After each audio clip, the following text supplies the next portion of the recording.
Hi guys, in the previous lecture we have studied about neurohypophysis. In this lecture we will study about adenohypophysis. Let us recap first.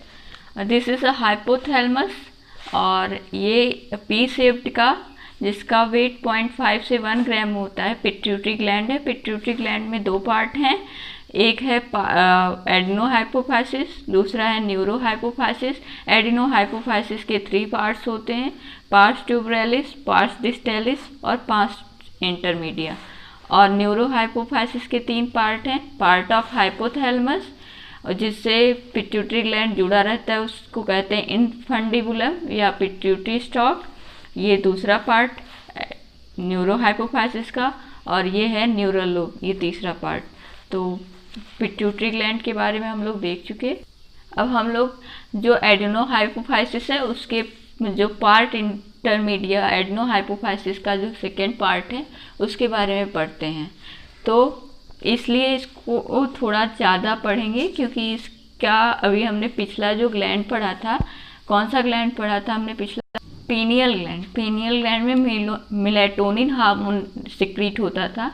ये parse intermedia MSH just उसकी antagonistic hormone secrete करेगी जो है कि MSH और melatonin का just opposite जो dark colour of skin के लिए रिस्पॉन्सिबल है। तो ये लेक्चर बहुत ही यूजफुल है आप लोगों के लिए और इसमें हम लोग ग्रोथ हार्मोन के बारे में भी बात करेंगे कि कब किसकी ग्रोथ बढ़ती है घटती है कैसे, और सभी चीज़ों के बारे में। तो आप लोग इस लेक्चर को बहुत ही ध्यान से देखिएगा। पार्स इंटरमीडिया, पार्स इंटरमीडिया क्या करता है? पार्स इंटरमीडिया एक हार्मोन सिक्रीट करता है जिसका नेचर प्रोटीनेसियस होता है। मेलेटोनिन का भी नेचर प्रोटीनेसियस था और MSH का भी नेचर कैसा है? प्रोटीनेसियस। तो वो एक पार्स इंटरमीडिया सिक्रीट सा हार्मोन, ये क्या करता है? सिक्रीट करता है एक हार्मोन जिसका नाम क्या है? MSH। MSH को हम लोग मेलानोसाइट स्टिमुलेटिंग हार्मोन कहते हैं। मेलानोसाइट को स्टिमुलेट करने वाला हार्मोन कौन सा है? MSH। MSH क्या करता है? ब्लड सर्कुलेशन में जाता है जिससे वो मेलानोसाइट सेल ऑफ एपिडर्मिस यानी स्किन की सेल पे मेलानोसाइट को स्टिमुलेट करता है। MSH help in melanocyte cells of epidermis and helps in synthesis of melanin as well as distribution of melanin। MSH melanocyte cell of epidermis पे act करेगा, उसके बाद क्या करता है? हेल्प करता है। किस चीज़ में हेल्प करता है? सिंथेसिस ऑफ मेलानिन में और डिस्ट्रीब्यूशन ऑफ मेलानिन में। उसके बाद हमारे पूरे स्किन की जो है उसका रिजल्ट क्या होता है? यूनिफॉर्म कलर ऑफ स्किन हो जाता है। तो parse intermedia secrete MSH goes to blood circulation. From the blood circulation it's act over melanocyte cells of epidermis. Melanocyte cells of epidermis helps in synthesis of melanin as well as distribution of melanin, so results that uniform color of skin। देखिए यहाँ पे हमने लिख भी रखा है, pars intermedia secrete a proteinaceous hormone called MSH। Pars intermedia एक hormone secrete करती है जिसका नेचर प्रोटीनेसियस होता है, वो हार्मोन मेलानोसाइट स्टिमुलेटिंग हार्मोन है। MSH act over melanocyte, MSH melanocyte के ऊपर काम करता है और of the cell of epidermis यानी स्किन की सेल के ऊपर काम करता है और help in the secretion as well as synthesis and distribution pigment melanin resulting in the uniform color of skin। ये देखिए, ये ऑर्डिनरी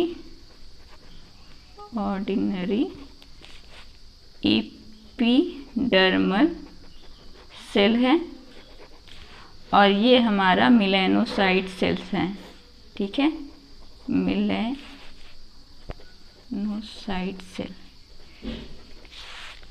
ये ऑर्डिनरी एपिडर्मल सेल हैं ये सब, और ये जितने भी सेल्स हैं ये ऑर्डिनरी एपिडर्मल सेल हैं यानी स्किन की सेल हैं, और ये मेलानोसाइट्स हैं। ये देखिए इसकी ब्रांचेज हैं, यहाँ से मेलानोसाइट सेल जो है निकलेगा, हर ब्रांचेज में यूनिफॉर्मली डिस्ट्रीब्यूट होता है। जब बच्चा पैदा होता है तो बच्चे का जो कलर होता है स्किन का वो हर जगह यूनिफॉर्म होता है। कहीं भी ऐसा नहीं होता है कि कहीं बहुत ज़्यादा डार्क कलर हो और कहीं बहुत ज़्यादा लाइट हो। जब बच्चा पैदा होता है तो बहुत ही मतलब सारी स्किन की कलर कैसी होती है, यूनिफॉर्म होती है। उसके बाद बच्चा धूप में छाँव में जैसे भी कपड़े पहनता है तो उस हिसाब से उसकी स्किन की कलर होती जाती है। तो MSH क्या करता है, यूनिफॉर्म कलर ऑफ स्किन को रेगुलेट करता है। MSH is mainly secreted in lower vertebrates. MSH जो है मेनली कहाँ से किस में सिक्रीट होता है, लोअर वर्टिब्रेट में सिक्रीट होता है। लोअर वर्टिब्रेट क्या है, जैसे कि जो हम एम्फीबिया होते हैं, एम्फीबिया एंड रेप्टाइल्स। एम्फीबिया और रेप्टाइल्स में जो है पार्स इंटरमीडिया को, रेप्टाइल्स में पार्स इंटरमीडिया को क्या कंसीडर किया जाता है, मिडिल पिट्यूटरी। तो in lower parts intermedia is considered as middle pituitary, जैसे कि एम्फीबिया और रेप्टाइल्स में। मैन में जो MSH होता है वो वेस्टिजियल होता है, यानी नॉन फंक्शनल होता है। अगर ये फंक्शनल होता है तो हम लोग एकदम भैंस की तरह काले होते हैं। तो in man MSH is vestigial hormone. Hyper secretion of MSH causes dark colour of skin. जब MSH का जो बहुत ज़्यादा सिक्रीशन होता है तो उसकी वजह से स्किन का कलर कैसा हो जाता है, dark colour of skin. Hypo secretion of MSH causes light colour of skin. जब MSH का सिक्रीशन बहुत कम होता है तो स्किन का कलर लाइट होता है। ठीक है। Melanin is made up of amino acid tyrosine. Melanin amino acid tyrosine का बना होता है। एडिनो हाइपोफाइसिस या एंटीरियर पिट्यूटरी के बारे में अब हम लोग पढ़ते हैं। ये है इसके जो हैं एडिनो हाइपोफाइसिस एंटीरियर पिट्यूटरी जो है 6 हार्मोन सिक्रीट करती है। अब इस 6 हार्मोन के बारे में हम लोग डिटेल में पढ़ेंगे। पहले इन 6 हार्मोन्स के नाम को पढ़ लेते हैं। पहला हार्मोन है TSH। TSH का full form thyroid stimulating hormone. ये थायराइड को स्टिमुलेट करता है। इसका नेचर ग्लाइकोप्रोटीनेसियस नेचर होता है, यानी कार्बोहाइड्रेट जो है पॉलीपेप्टाइड से जुड़ा होता है। सोमैटोट्रोपिक हार्मोन STH या ग्रोथ हार्मोन। तो STH का फुल फॉर्म है सोमैटोट्रोपिक हार्मोन या ग्रोथ हार्मोन। ठीक। इसके बाद तीसरा है ACTH एडिनोकॉर्टिकोट्रोपिक हार्मोन।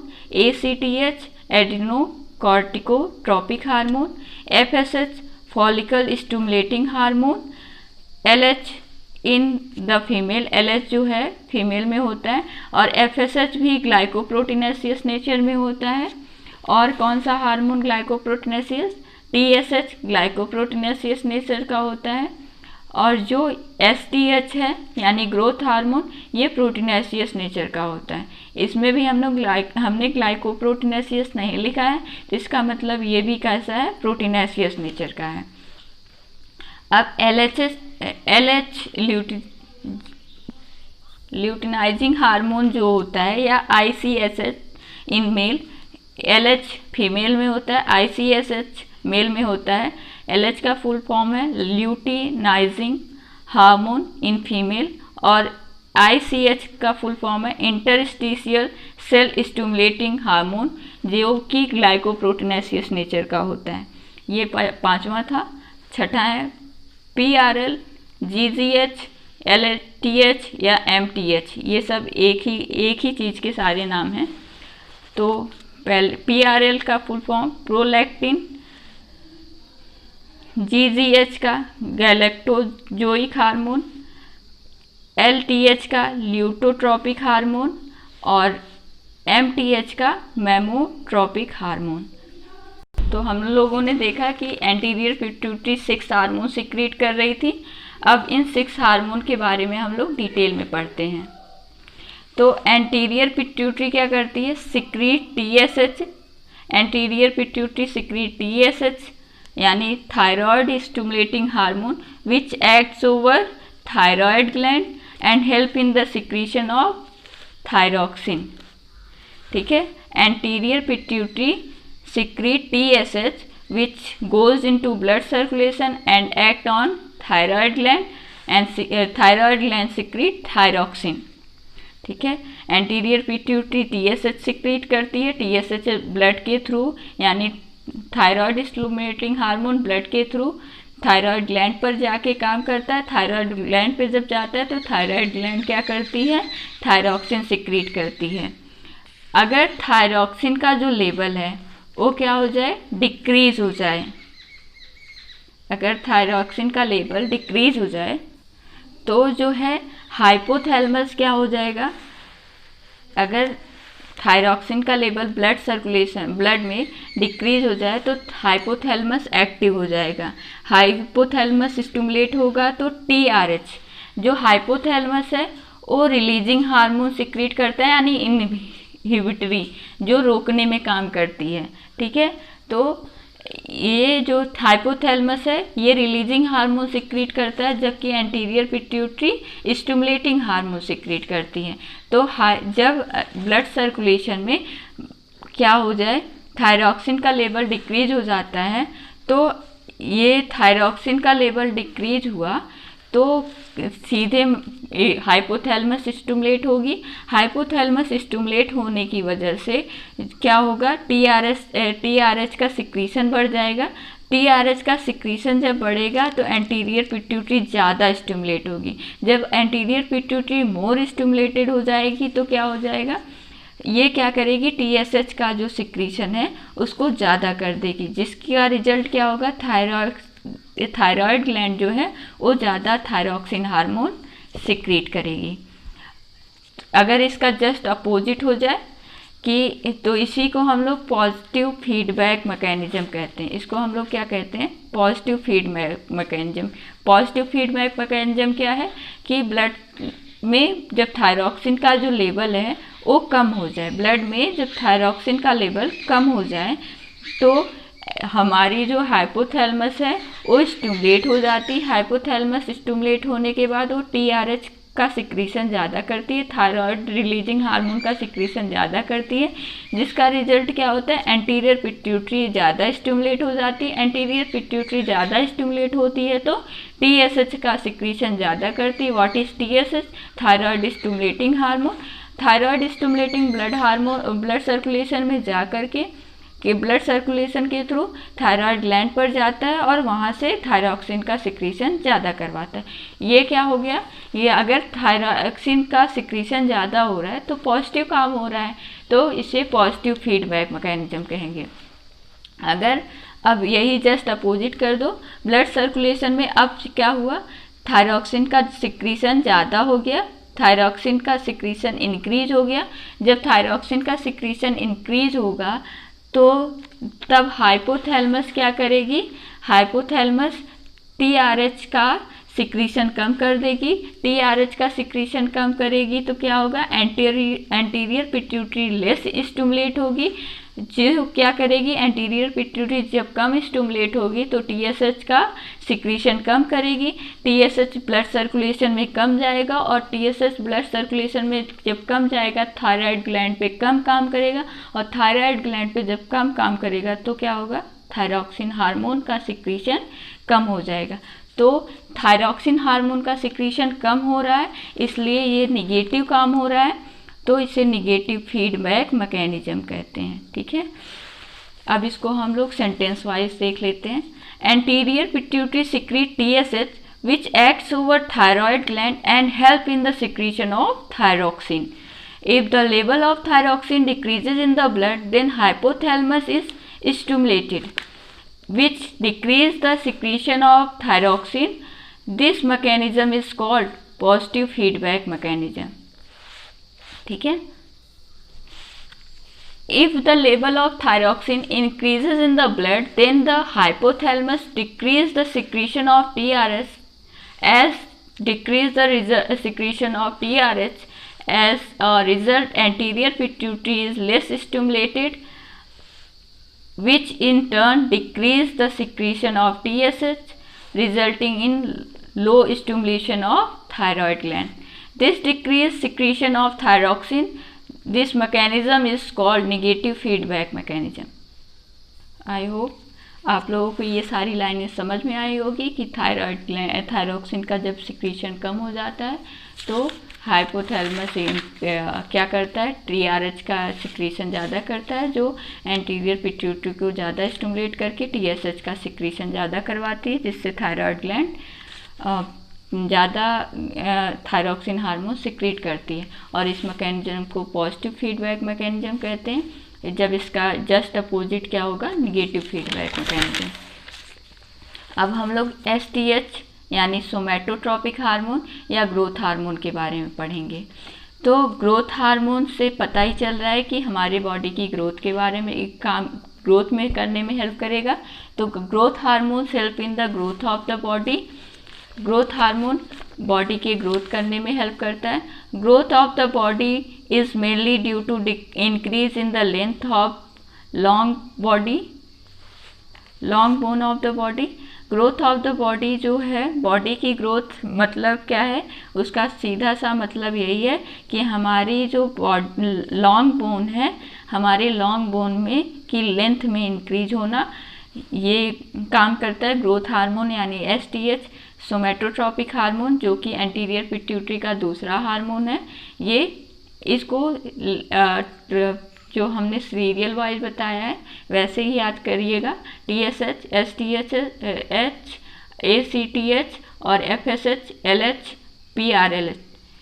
तो इसको एकदम वैसे ही याद करिएगा, क्योंकि जब हम हाइपोथैलेमस का पढ़ाएंगे TRH और SRH जस्ट इसका अपोजिट रहेगा, उसमें आपको इसको याद करने की ज़रूरत नहीं पड़ेगी, आपको आराम से समझ में भी आ जाएगा और खुद ही याद हो जाएगा। तो long bone increase in the length up to 19 to 20 year. Long bone का जो लेंथ है वो 19 से 20 साल तक बढ़ता है। After that they grow in diameter. उसके बाद ये क्या होता है, डायामीटर में बढ़ने लगता है। इसके बाद इंसान मोटा होने लगता है, लंबा नहीं होता। Long bone increase in length from epiphysis and due to the synthesis of ossein protein and deposition of salt।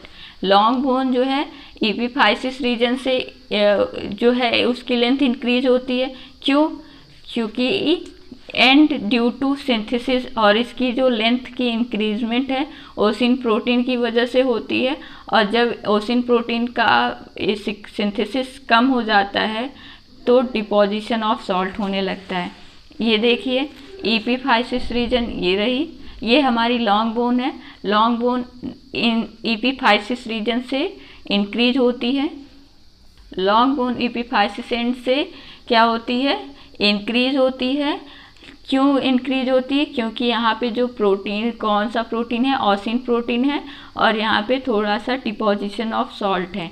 जब बच्चा होता है तो बच्चे में ओसिन प्रोटीन की मात्रा ज़्यादा होती है, जिसकी वजह से बच्चे की ग्रोथ ज़्यादा होती है। Bones of the child are soft. Childs की बोन्स जो है वो सॉफ्ट होती है और फ्लेक्सिबल होती है, लचीली होती है, due to the presence of large amount of ossein protein. किसकी वजह से? ओसिन प्रोटीन की प्रेजेंस की, बहुत ज़्यादा मात्रा में ओसिन प्रोटीन होता है उनके हड्डियों के एपिफाइसिस रीजन में। इस वजह से उनकी जो बोन्स हैं वो सॉफ्ट होती हैं। आपने कभी ऐसा सुना है कि जो छोटे बच्चे होते हैं 5-6 महीने या 1 साल के बच्चे, वो गिरे और उनकी हड्डी टूट गई? नहीं होता, उनकी हड्डियां नहीं टूटती हैं, वो हमेशा गिरते रहते हैं। क्यों? क्योंकि उनकी हड्डियां जो हैं वो फ्लेक्सिबल होती हैं। किस वजह से फ्लेक्सिबल होती हैं? लार्ज अमाउंट में उनके लॉन्ग बोन्स में क्या प्रेजेंस होता है? ओसिन प्रोटीन प्रेजेंस होता है। Bones of adults are hard. हम लोगों की हड्डियां टूट जाती हैं, थोड़ा सा अगर हम लोग इधर उधर हुए, गिरे, तो हड्डियां तुरंत फ्रैक्चर तो ज़रूर ही हो जाती हैं। तो bones of adults are hard. Adults की जो बोन्स होती हैं वो हार्ड होती हैं और नॉन फ्लेक्सिबल होती हैं। उनकी, हम लोगों की जो बोन्स है वो फ्लेक्सिबल नहीं होती। क्यों? क्योंकि हम लोगों में ज़्यादा अमाउंट में ओसिन प्रोटीन नहीं होता है। हम लोगों में ज़्यादा अमाउंट में presence of large amount of salt. हम लोगों में ज़्यादा अमाउंट में क्या प्रेजेंस होता है? सॉल्ट प्रेजेंट होता है। अब हम लोग हाइपर सिक्रीशन ऑफ STH यानी सोमैटोट्रॉपिक हार्मोन या ग्रोथ हार्मोन के बारे में बात करेंगे। ये बहुत ही अच्छा टॉपिक है और बहुत अच्छे समझ में भी आएगा और नीट के पॉइंट्स ऑफ व्यू से भी बहुत इम्पॉर्टेंट है। जब यंग वंस में ग्रोथ हार्मोन का ज़्यादा सिक्रीशन होता है तो उसे जाइगनेटिज्म कहते हैं। जब यंग वन में hyper secretion of growth hormone हो जाए उसे जाइगनेटिज्म कहते हैं। उसका सिम्टम्स क्या है, क्या क्या लक्षण वो दिखते हैं? Abnormal growth in body, body की जो ग्रोथ है वो एबनॉर्मल होती है, लेकिन बॉडी पार्ट्स का जो ग्रोथ का रेशियो है वो नॉर्मल होता है। मेंटली, फिजिकली और सेक्सुअली बच्चा नॉर्मल रहता है। और अगर अडल्ट में जो है ग्रोथ हार्मोन का सिक्रीशन ज़्यादा हो जाए तो उस डिसीज को हम लोग एक्रोमेगैली कहते हैं। अब इसके सिम्टम्स में देखते हैं। एक्रोमेगैली में क्या होता है? एबनॉर्मल ग्रोथ इन बॉडी होगा, उनकी लिम्स बोन्स जो होती हैं वो बहुत ज़्यादा ब्रॉड होती हैं, बहुत चौड़ी होती हैं। इसको हम लोग भीमकायिता भी कहते हैं हिंदी में। और ये एक्रोमेगैली में जो पर्सन है वो 8 फुट तक से या उससे ज़्यादा हो सकता है। इसमें इनकी जो एपिफाइसिस अगर बंद हो गई हैं, एपिफाइसिस में यानी एपिफाइसिस अगर जो जहाँ से हमारी हड्डियाँ, जहाँ से ये बोन्स बढ़ती हैं, अगर ये इनका बंद हो गया है तो इनकी जो लिम्स हैं, लिम्स बोन वो चौड़ी होने लगेंगी। इनकी क्रैनियल बोन्स जो है वो थिक हो जाएगी। जॉ जो है वो प्रोट्रूडेड हो जाएगा, मतलब बहुत कम होगा। और ब्रॉन्ज कलर स्किन हो जाएगी, यानी पीतल के जैसी स्किन हो जाएगी। Dense hair over body surface, इनके पूरे बॉडी सरफेस पे बहुत ज़्यादा बाल आ जाएगा। और इनके अंदर, इनके चेस्ट पे जो है वो क्या हो जाएगा? मैमेलरी ग्लैंड जैसे आ जाएंगे, जिसे हम गायनेकोमैस्टिया कहते हैं। तो इनके अंदर मतलब जो पर्सन होगा उसके अंदर ऐसे जो फीमेल वाले मैमेलरी ग्लैंड होते हैं वो उस तरह से वो दिखने लगता है। तो इनके पूरे बॉडी सरफेस पे डेंस हेयर हो जाती है, बहुत घने बाल होते हैं। और man looks like gorilla, man किसकी तरह दिखने लगता है? गोरिल्ला की तरह। गोरिल्ला क्या है? एक लार्जेस्ट एप है। ये देखिए इसका प्रोट्रूडेड जो है वो क्या है? प्रोट्रूडेड फेस है, प्रोट्रूडेड जॉ, इसका हंच बैक है। गाइनोमैस्टिया एंड लैक्टेशन, इनमें दूध भी आने लगता है। हिरुस्टिज्म, व्हाट इज हिरुस्टिज्म? पूरे शरीर पे जो बहुत डेंस हेयर होते हैं, डेंस हेयर को हम लोग हिरुस्टिज्म कहते हैं। और इनके जो हैंड्स हैं और इनके जो लेग्स हैं वो बड़े होते हैं। तो एग्रोमेगैली क्या होता है? एग्रोमेगैली होता है जब किसी पर्सन में जब किसी एडल्ट में ज़्यादा सिक्रीशन होने लगे सोमैटोट्रॉपिक हार्मोन का, तो उसे हम एक्रोमेगैली कहते हैं। अब हम लोग हाइपोसिक्रीशन ऑफ सोमैटोट्रॉपिक हार्मोन या ग्रोथ हार्मोन के बारे में बात करेंगे। तो जब यंग वंस में जो है ग्रोथ हार्मोन, या छोटे बच्चे में जब ग्रोथ हार्मोन कम सिक्रीट होता है तो बच्चा बौना हो जाता है, या डॉर्फिज्म कहते हैं, या नैनिज्म कहते हैं, या इसका एक और नाम है जिसे हम एटिलियोसिस कहते हैं। क्या कहते हैं? एटिलियोसिस कहते हैं। ठीक है, इसके सिम्टम्स क्या हैं? बच्चा का कद जो है शॉर्ट स्ट्रेचर होगा। Normal ratio between body parts, इनके बॉडी पार्ट्स का जो रेशियो है वो नॉर्मल होता है। बच्चा मेंटली, फिजिकली और सेक्सुअली नॉर्मल होता है, कोई दिक्कत नहीं होती। और अगर एडल्ट्स में है ये दिक्कत तो एडल्ट्स में अगर ग्रोथ हार्मोन का सिक्रीशन कम होता है तो ये सिमोस डिसीज़ होती है, या इसे पिट्यूटरी मिक्सीडीमा कहते हैं, या पिट्यूटरी कॉक्सिया कहते हैं। इसके बारे में हम लोग डिटेल में आगे पढ़ेंगे, थोड़ा सा बस बता दे रहे हैं। जब 13 to 22 ईयर्स में ग्रोथ हार्मोन का सिक्रीशन कम होता है तो क्या होता है कि इसमें जब ग्रोथ हार्मोन का सिक्रीशन कम होता है तो जो मसल्स हैं, मसल्स जो है वो वीक रहती हैं और पूरा जो शरीर है उसकी कैपेसिटी जो होती है वो कम हो जाती है। बेसल मेटाबॉलिक रेट भी काफ़ी कम हो जाता है। इनका शरीर की जो त्वचा है, स्किन जो है वो पीली और लेजीनेस टाइप की रहती है। ब्लड प्रेशर और शरीर का तापमान भी, इनका जो बॉडी टेम्परेचर है वो भी घटने लगता है। इनको नींद भी नहीं आती है। आँखों में, आइज़ में, मसल्स में, और जो इनकी मेंटली फिजिकली ये वीक होते हैं। तो ये इस डिसीज़ के बारे में हम लोग आगे अब पूरा अच्छे से बात करेंगे, इसलिए यहाँ पे थोड़ा सा बताएं कि ये जिसमें पिट्यूटरी कॉक्स या पिट्यूटरी मिक्सिडिमा होती है, वो लोग को नींद और मसल्स में और मेंटली फिजिकली सब चीज़ में वो वीक होते हैं। ठीक है, अब हम लोग एड्रेनोकॉर्टिकोट्रोपिक हार्मोन के बारे में बात कर रहे हैं। एड्रेनोकॉर्टिकोट्रोपिक क्या है? एड्रेनोकॉर्टिकोट्रोपिक हार्मोन जो है वो हम तीसरे हार्मोन, एंटीरियर पिट्यूटरी के तीसरे हार्मोन के बारे में। एंटीरियर पिट्यूटरी का जो तीसरा हार्मोन है एड्रेनोकॉर्टिकोट्रोपिक हार्मोन, वो क्या करता है? Anterior pituitary adrenocorticotropic hormone secrete करती है। एड्रेनोकॉर्टिकोट्रोपिक हार्मोन जो है ब्लड सर्कुलेशन के थ्रू एड्रीनल कॉर्टेक्स पे जाता है। एड्रीनल कॉर्टेक्स पे जा कर के वो क्या करता है? कॉर्टिकॉइड्स हार्मोन को रिलीज करता है।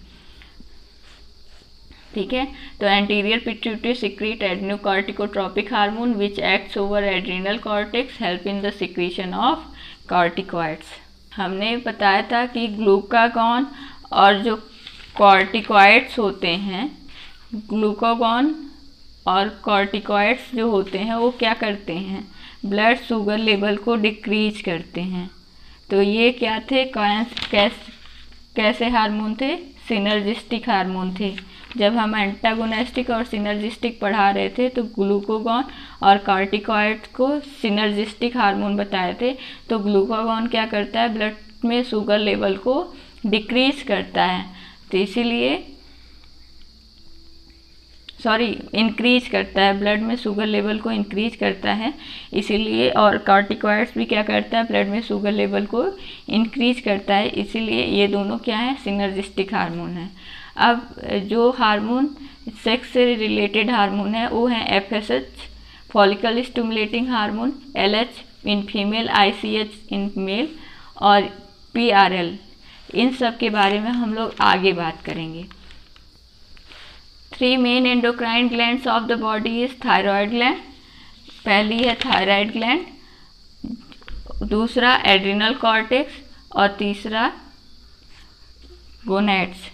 तो थायराइड ग्लैंड, जो pituitary gland control the function of 3 main endocrine gland. So pituitary gland is also called master gland of the body या लीडर एंडोक्राइन ऑर्केस्ट्रा।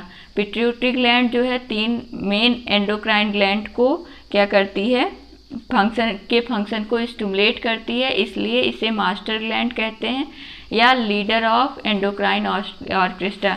ये तीनों एंडोक्राइन को क्या करती है? पिट्यूटरी ग्लैंड जो है इसके फंक्शन को कंट्रोल करती है। किसके? थायराइड, एड्रिनल कॉर्टेक्स और गोनेड्स के फंक्शन को ये क्या करती है? पिट्यूटरी ग्लैंड कंट्रोल करती है, इसलिए इसे मास्टर ग्लैंड कहते हैं। अब ये तीनों ग्लैंड क्या हैं? एंडोक्राइन ग्लैंड हैं। एंडोक्राइन ग्लैंड हैं और एंडोक्राइन के ग्रुप हैं। तो एंडोक्राइन ऑर्केस्ट्रा मतलब एंडोक्राइन ग्रुप।